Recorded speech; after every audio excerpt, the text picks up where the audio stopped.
noir comme un esclave. Faire rendre justice à tous mes braves parce que les vrais savent rendre justice aux Palestiniens oppressés, pressés de se venger. Relation tendue, une bombe va exploser. Des victimes, des martyrs, des guerres de religion. Ex-dollars qui s'engagent dans la légion. Une tuerie dans un village à Sarajevo. El Général Chico. Oui, si. Un gros big up pour Rap Elite. Le vrai rap, les vraies questions. Les vrais mecs.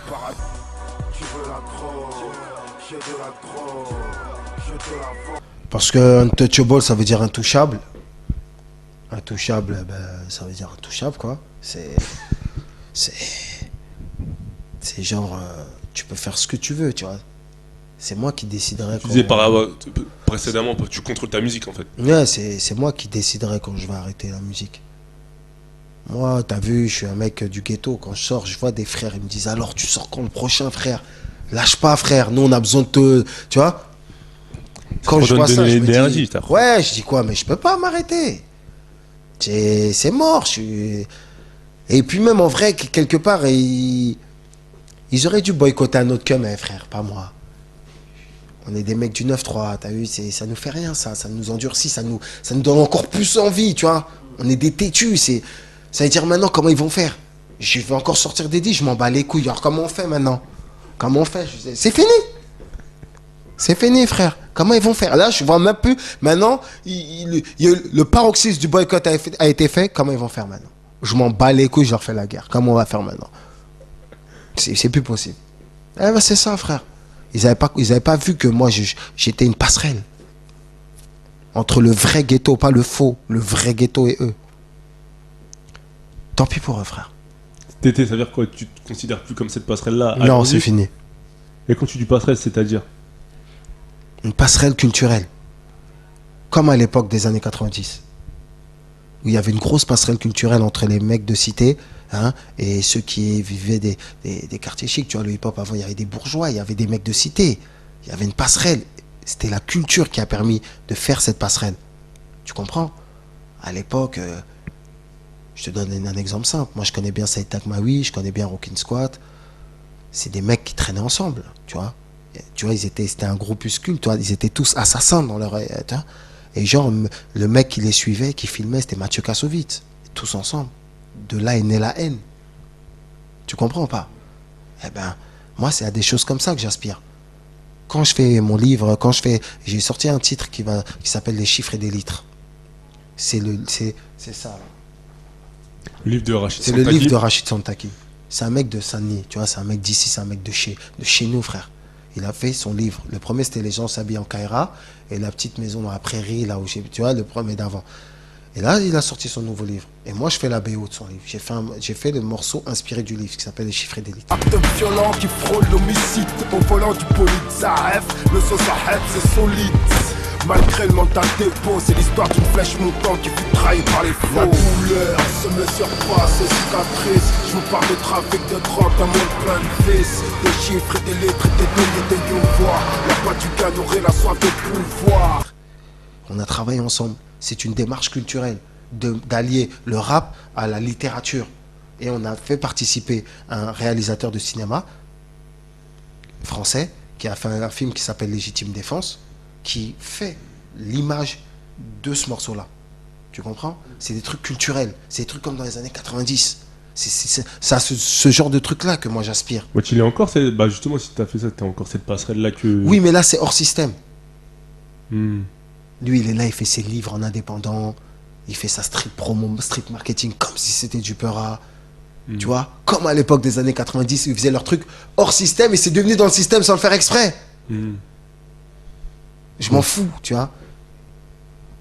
Moi, je pensais qu'on pouvait essayer de faire une passerelle réelle, une passerelle démocratique réelle, tu vois, avec des gens, mais non. Moi, je fais mes bails, je m'en fous, les gens, ils suivent, ils nous regardent.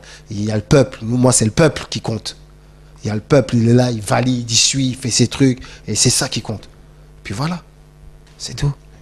Ok. Et au niveau des invités de l'album, tu peux les déclarer? Il y a Despo, Thomas, il y a un morceau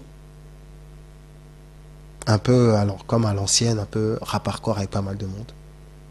Où il y a McGregor, il y a Dixon, Laura Luciano, Rimka, Salif, Alkari.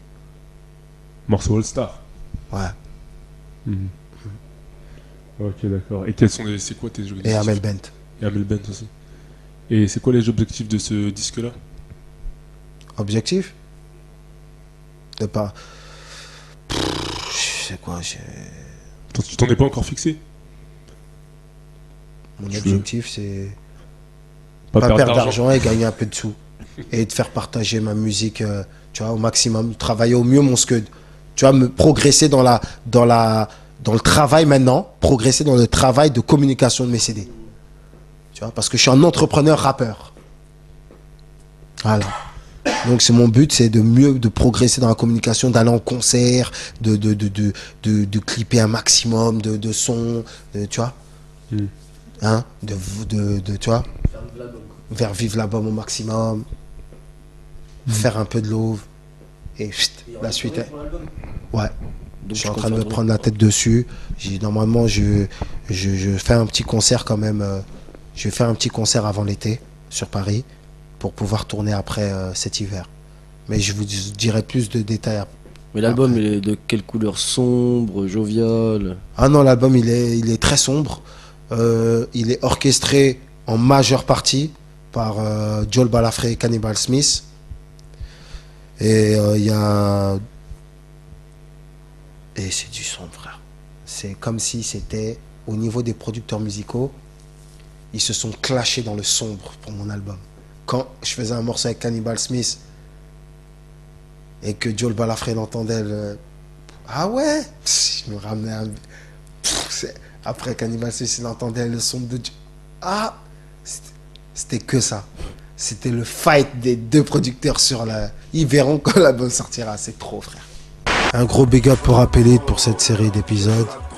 J'espère que vous avez compris le concept Untouchable, mes idées. J'avais rarement parlé, il était temps que je parle un peu. Ça permet de mieux se comprendre et de bien attaquer Untouchable concept qui ne va pas s'arrêter avec un épisode. Il y a l'album qui sort, Untouchable, chapitre 1, On se bat, 28 mai. Le 28 mai 2012, Untouchable, chapitre 1, premier encas de l'année. Ne vous inquiétez pas, ça va faire très très mal. Mais ce sera pas fini, ça va être la guerre et big up à Appelite. Yeah! Cours négro, cours, vas-y cours.